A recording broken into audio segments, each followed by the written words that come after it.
Retrouvez les rendez-vous du circuit avec la région des Pays de la Loire.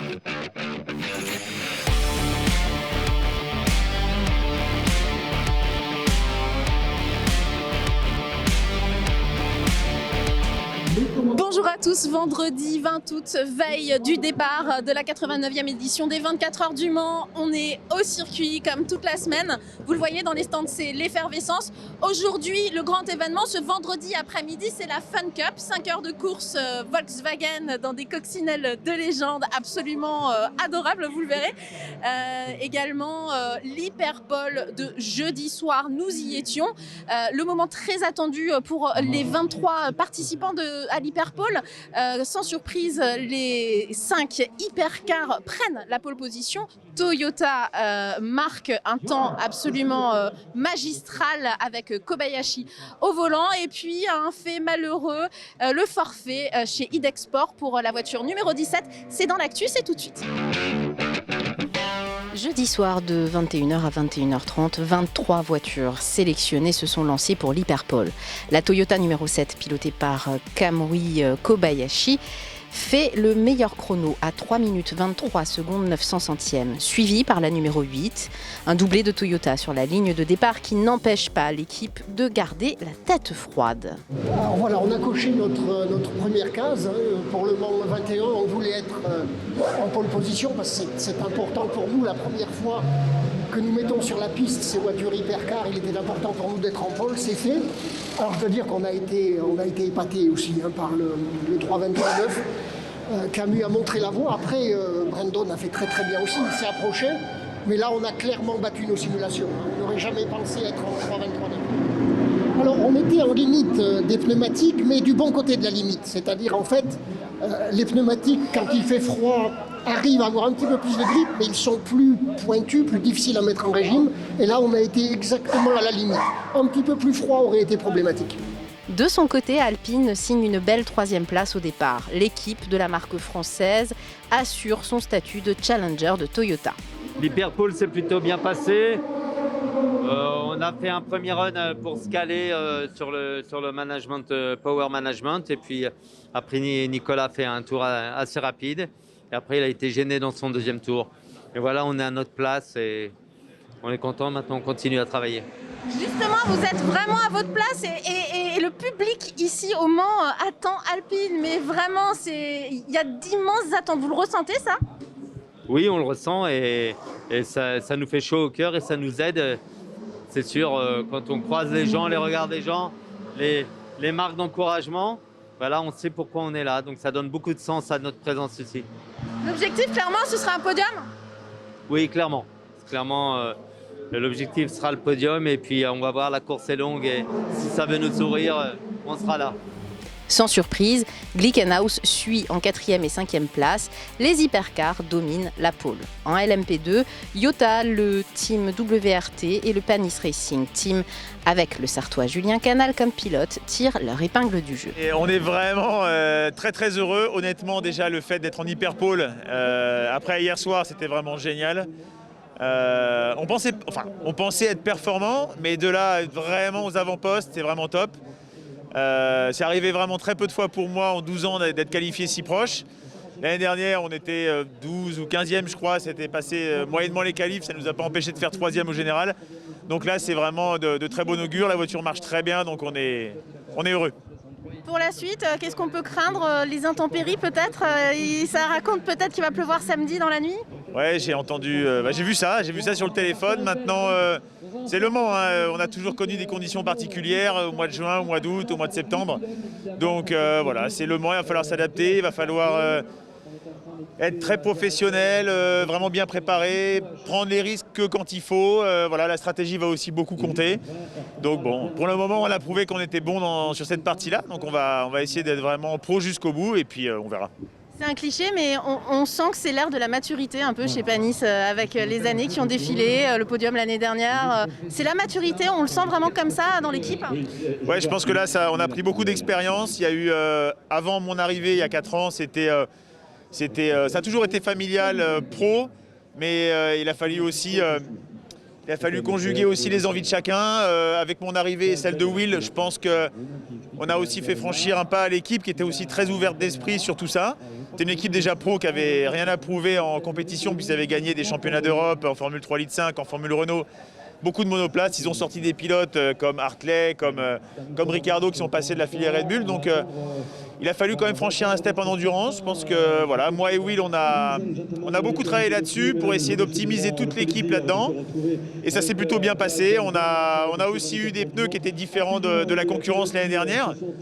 La plupart des voitures étaient en Michelin, on était déjà en Goodyear. Voilà, on avait pris cette part-là pour travailler en amont. On a réussi vraiment à les faire bien marcher. Le Michelin était vide dans différents endroits l'année dernière. Maintenant, on a tous les mêmes pneus.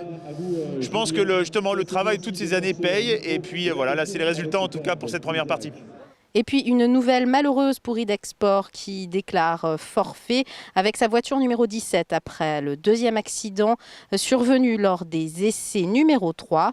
Thomas Laurent, on l'imagine, est déçu, ainsi que le directeur sportif Nicolas Minassian. Dwight Merriman malheureusement s'est fait sortir à la journée test, ce qui a fait qu'il n'a pas fait beaucoup de tours du tout. Pour se mettre en jambe, c'est un circuit quand même qui demande de l'expérience, qui demande de l'assurance.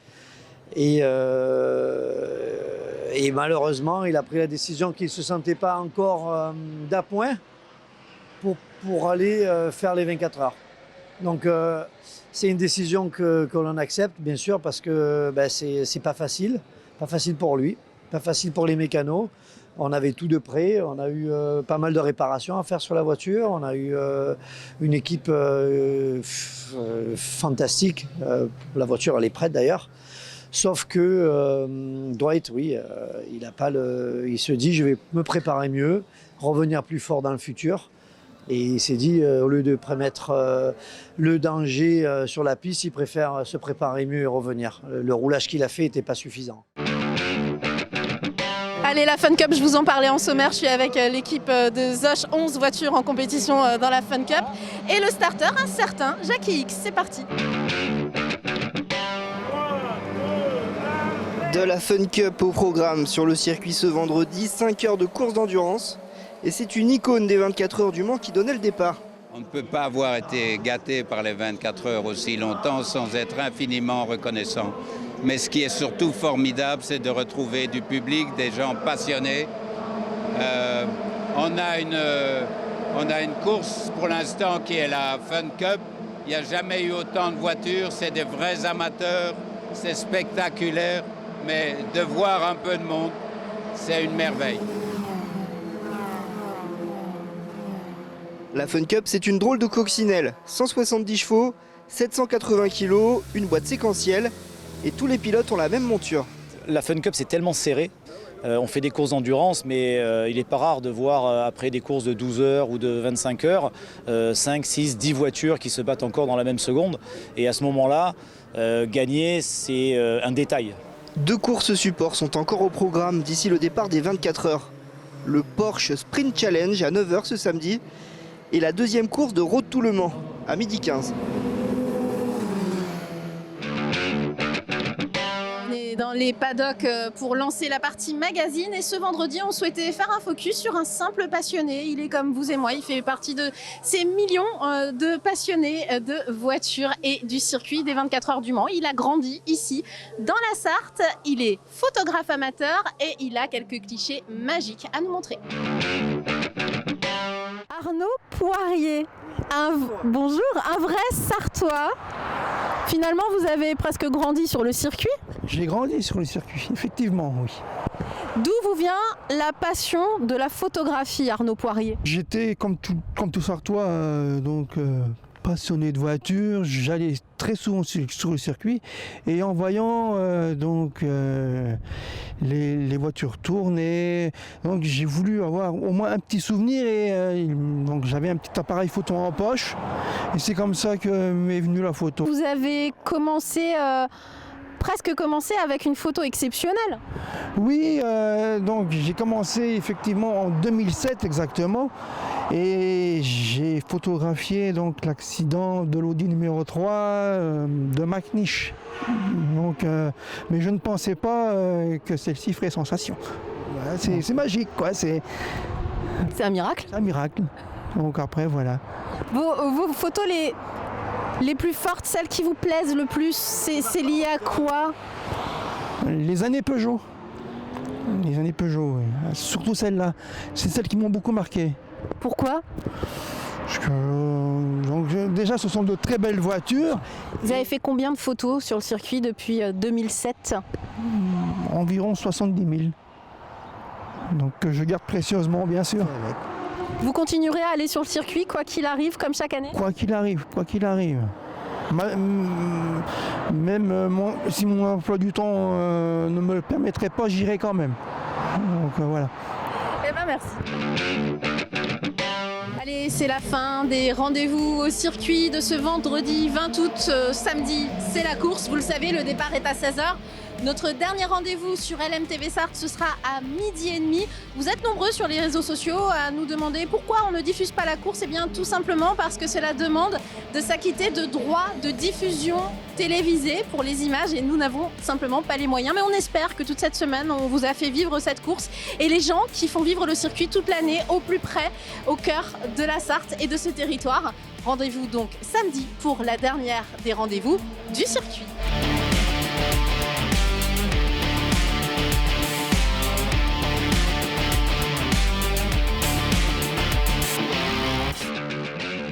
Retrouvez les rendez-vous du circuit avec la région des Pays de la Loire.